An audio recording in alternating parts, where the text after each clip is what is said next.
In the Soviet Union, the vending machine was never just a vending machine. It was a political object, a technological promise, and a public performance of modernity, metal and glass, standing in for a whole ideology that claimed it could rationally organize everyday life.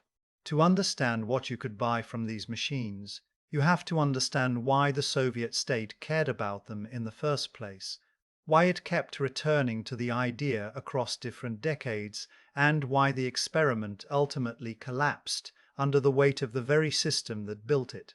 The Soviet obsession with mechanizing daily life did not appear out of nowhere. From the first years after 1917, Bolshevik leaders spoke a language of electrification, planning, and the conquest of chaos. Lenin's famous formula, "Communism is Soviet power plus electrification of the whole country," was not a slogan about comfort, it was a statement of control. If you could electrify and mechanize, you could standardize. If you could standardize, you could plan. And if you could plan, you could prove that a centrally managed society could outperform capitalist markets, not only in steel and tanks, but in the mundane rhythms of breakfast, commuting and lunch breaks. The vending machine, in that logic, was a small but potent weapon, a device that replaced the messy human factor with a predictable mechanism, a miniature factory for services. The first serious Soviet encounter with American-style automated catering came in the 1930s, and it had a name attached to it, Anastas Mikoyan. Mikoyan was not a marginal bureaucrat. As People's Commissar of the food industry, he was one of the key architects of Soviet mass consumption policy in the Stalin era, a man tasked with feeding cities that were growing fast, often faster than supply systems could handle.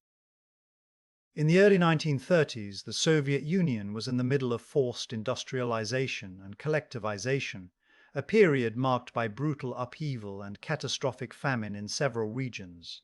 Yet at the same time, the leadership was intensely interested in the industrial methods of food production and distribution. Mikoyan traveled to the United States in 1936, studying meatpacking plants, refrigeration, canned goods, and the entire infrastructure of mass catering. This was not admiration for capitalism as a system, it was an attempt to steal its techniques, along with ideas that would later be mythologized: American-style hamburgers and standardized processed foods. Mikoyan's étoiles included exposed and vending recorded and exposed at vending machines. Machines that could dispense food or drink without a clerk fit perfectly into the Soviet dream of rationalized consumption. The Soviet state could imagine them as a way to feed workers quickly, reduce labor costs, and demonstrate that socialism had mastered technology.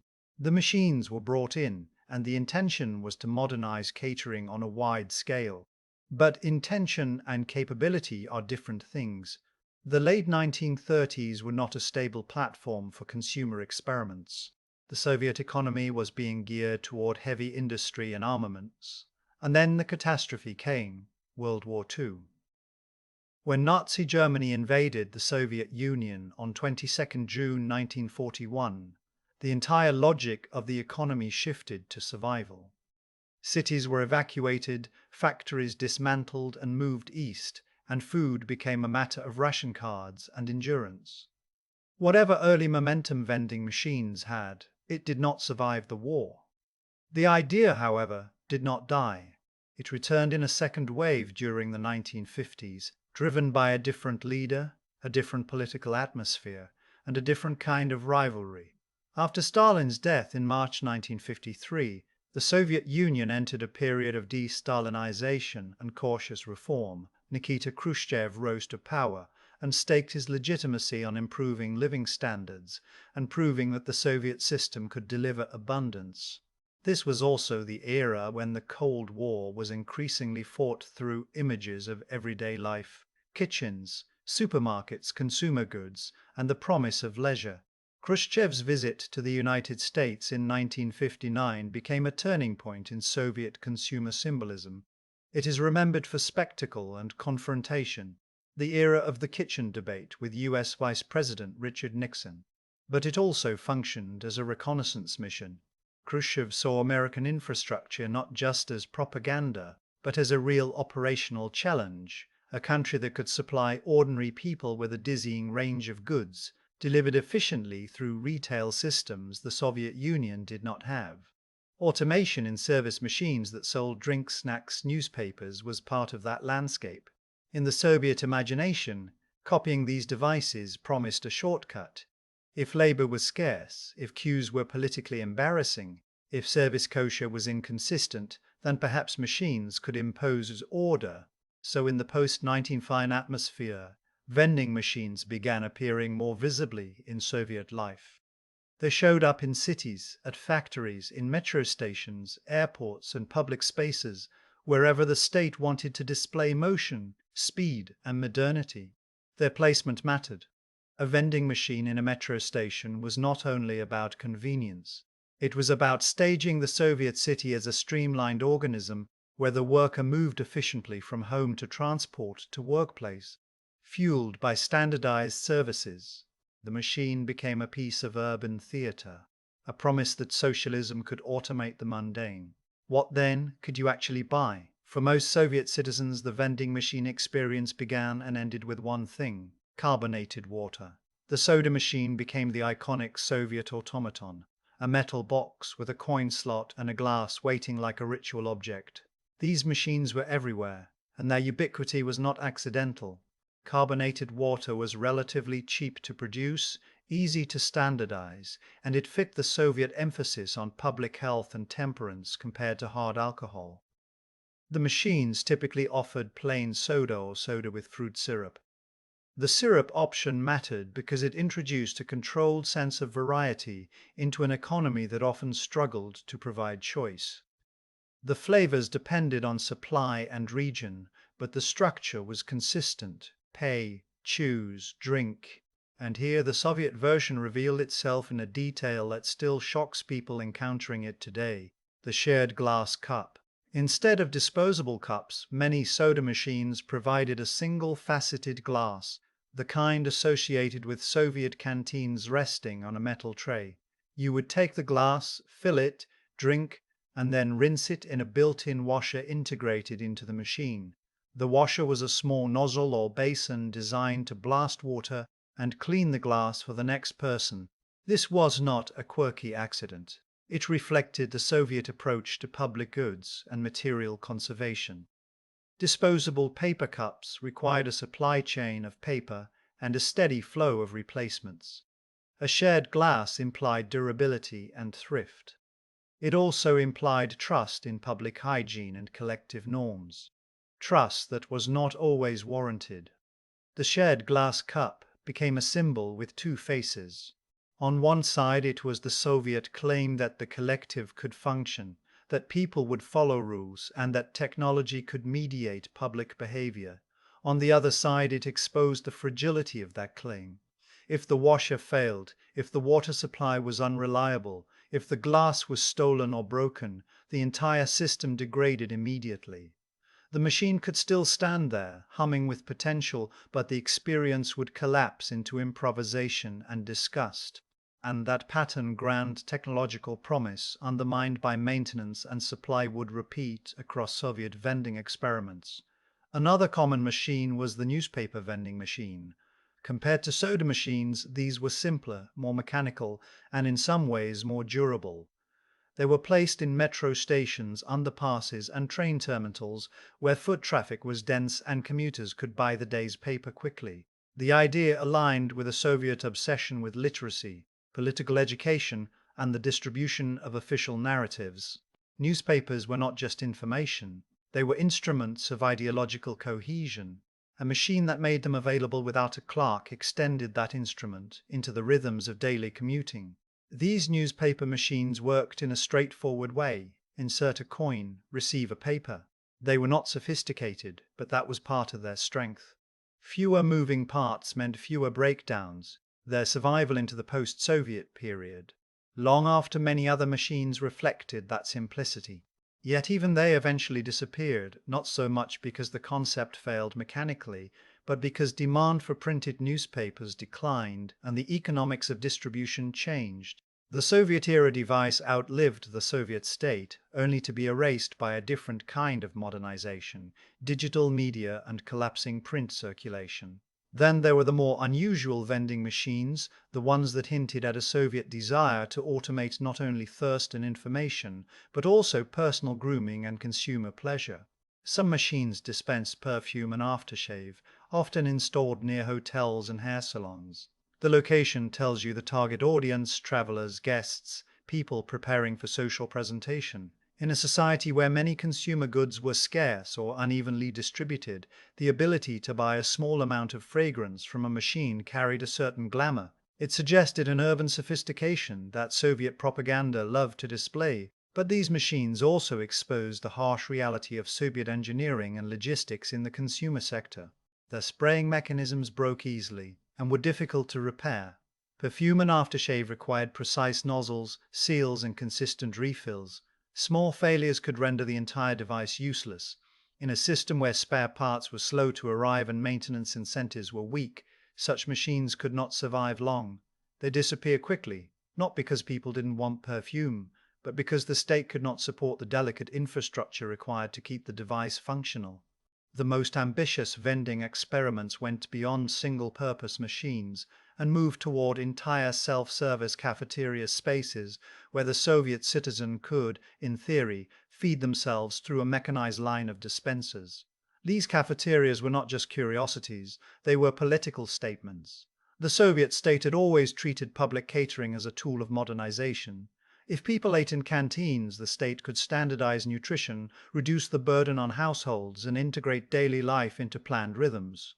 Automating the canteen would take that logic further. Faster service, fewer workers, more throughput, and a showcase of technological progress. In some cities, particularly major urban centers like Leningrad and Moscow, large self-service cafeterias based on vending machines serve thousands of people daily. The scale matters. Thousands per day suggests not a gimmick, but a serious attempt to integrate automation into mass urban life. The menu in these places could include sandwiches, cold starters, tea, coffee, cocoa, beer, and soft drinks, items that could be portioned and dispensed with relative consistency. The inclusion of beer is especially telling. It reflects a Soviet practice of offering low-alcohol beverages in controlled environments, a partial alternative to stronger spirits and a nod to popular demand.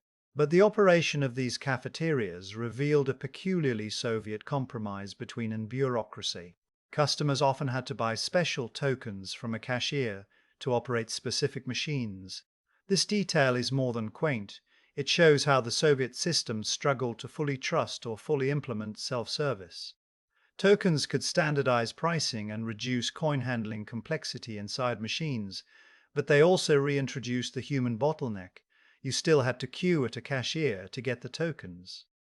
The machine did not eliminate the line. It shifted it.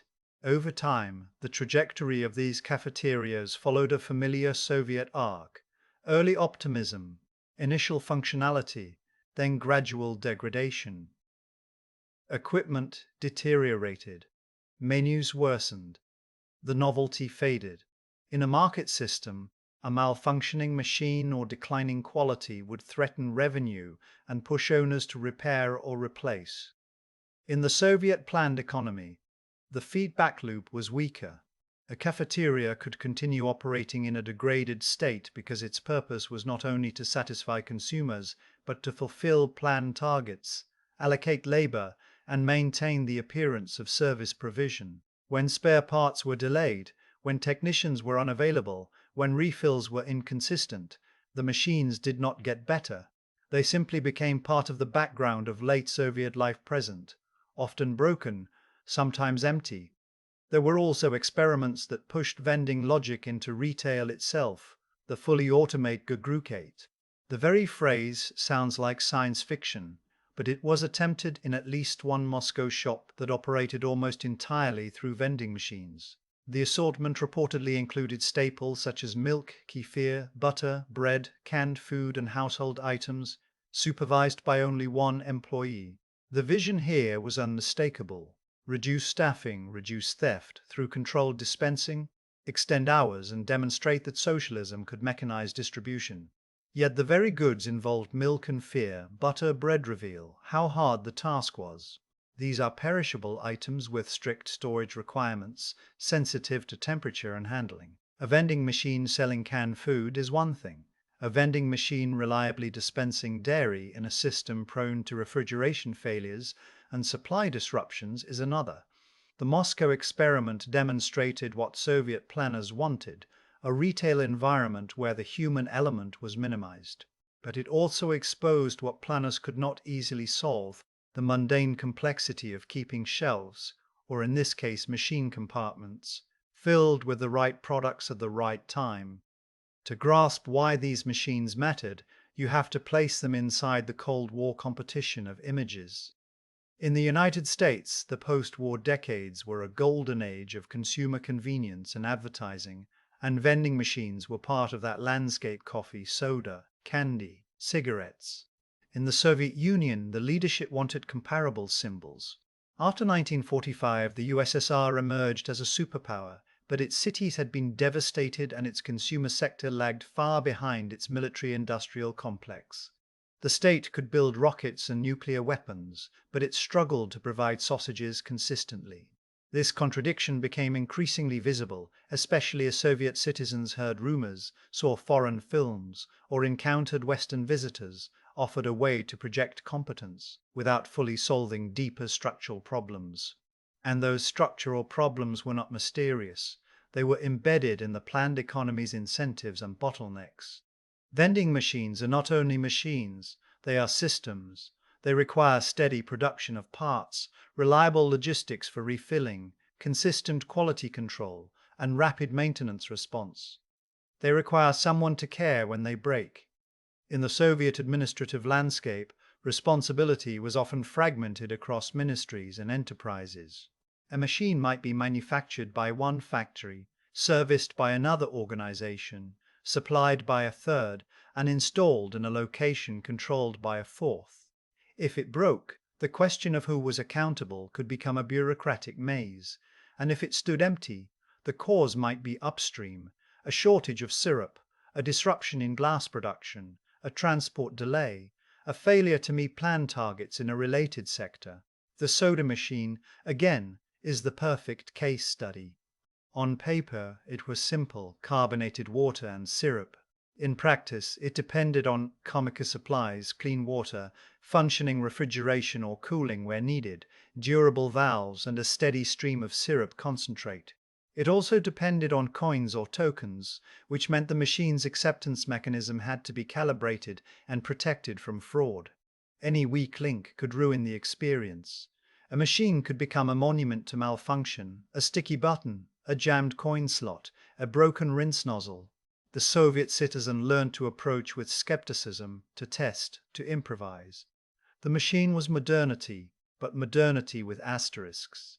By the 1970s, the broader Soviet economy entered what many historians describe as a period of stagnation, associated especially with the Brezhnev era. Growth slowed, innovation lagged, and the system increasingly relied on oil revenues and inertia rather than reform. In this environment, vending machines began disappearing. The reasons were not a sudden change in taste or ideological, the reasons were practical, and they were devastatingly consistent. The machines were expensive to maintain, spare parts arrived slowly, and breakdowns were frequent. At the same time, shortages became more widespread and more visible. Even if a machine stood intact, it might stand empty because the goods it was supposed to dispense were not available in sufficient quantity, or because priorities shifted to other distribution channels. This is where the vending machine becomes a lens into the Soviet system's late-stage contradictions. Automation, in theory, reduces labor and increases efficiency, but in practice it shifts the burden toward maintenance, logistics, and responsive repair. In a system with weak incentives for rapid service and chronic supply disruptions, automation can actually magnify dysfunction. A human clerk can improvise when a shipment is late, substitute one product for another, explain delays, or even engage in informal practices to keep service going. A machine cannot improvise when a machine lacks syrup. It does not negotiate. It does not negotiate. It does not negotiate. When a valve breaks, it does not find a workaround. It becomes dead weight. The Soviet attempt to remove the human factor collided with a reality in which the human factor was often the only thing holding the system together. The decline of vending machines in the USSR was therefore not simply a story of technological failure. It was a story of systemic mismatch. The Soviet state imported and imitated devices that were designed to operate inside a different ecosystem, one with different supply dynamics, different maintenance culture, and different consumer expectations. In the Soviet ecosystem, the machine's promise of frictionless service ran into friction everywhere, in procurement, in repair, in distribution, in accountability. The result was that many machines were removed not because the idea lost appeal, but because the system could not sustain the technology it had introduced. And yet the memory of Soviet vending machines persists precisely because they were so symbolic. The soda machine with its shared glass was more than a way to drink carbonated water. It was a miniature social contract. It asked citizens to behave hygienically, to respect shared property, to trust the mechanism, and to accept standardized choice. The newspaper machine was more than a dispenser. It was a distribution node for the state's daily narrative, embedded in the commuter's routine. The perfume sprayer near a hotel was more than a luxury.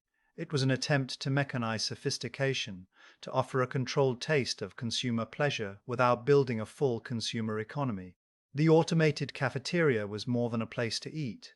It was a demonstration that the Soviet city could function like a machine, feeding thousands through planned flows. The automated grocery experiment in Moscow was more than a shop. It was a vision of retail without retail workers, a dream of efficiency in a country where efficiency was always promised and often deferred. What makes this story intense is not nostalgia or novelty. It is the way these machines expose the deeper logic of Soviet governance. The USSR could mobilize enormous resources for strategic projects, industrialization drives, wartime production, the space program, because those projects fit the command system's strengths, centralized priorities, measurable outputs, and political urgency. But vending machines belong to a different category, dispersed every day, dependent on countless small acts of maintenance, replenishment. They required not only production but service culture. They required not only plan and responsiveness. They required the kind of decentralized problem solving, the Soviet system that the Soviet the Seftenprit. When the machines vanished in the 1970s, their disappearance was not announced with a decree that admitted failure. They simply faded, one broken unit at a time, one empty dispenser left unplugged, one cafeteria downgraded until it no longer resembled its original concept. The Soviet citizen experienced this not as a single event, but as an accumulation of small disappointments, an everyday erosion that the broader erosion of confidence in the system's ability to modernize. The modern consequence is not that vending machines are inherently incompatible with planned economies, or that automation always fails without markets. The takeaway is more precise and more unsettling. Technology does not function in isolation. It inherits the strengths and weaknesses of the institutions around it. The Soviet Union repeatedly reached for machines as symbols of progress, from Mikoyan's early imports in the 1930s to the post-Khrushchev wave of the 1950s, because machines looked like the future and promised to bypass human appetites. But the future is not delivered by metal alone. It is delivered by supply chains that work, maintenance systems that respond, incentives that reward repair, and a culture that treats reliability as a priority rather than an afterthought. In the USSR, the vending machine became a small public test of whether the system could support the modernity it advertised. For a time, it could enough to put soda machines in metro stations and automated cafeterias in major cities. In the end, it could not. And that is why the most famous thing you could buy from a Soviet vending machine was not just carbonated water. It was a glimpse of an alternative Soviet future, one that appeared briefly in glass and steel and then broke down waiting for spare parts that never came.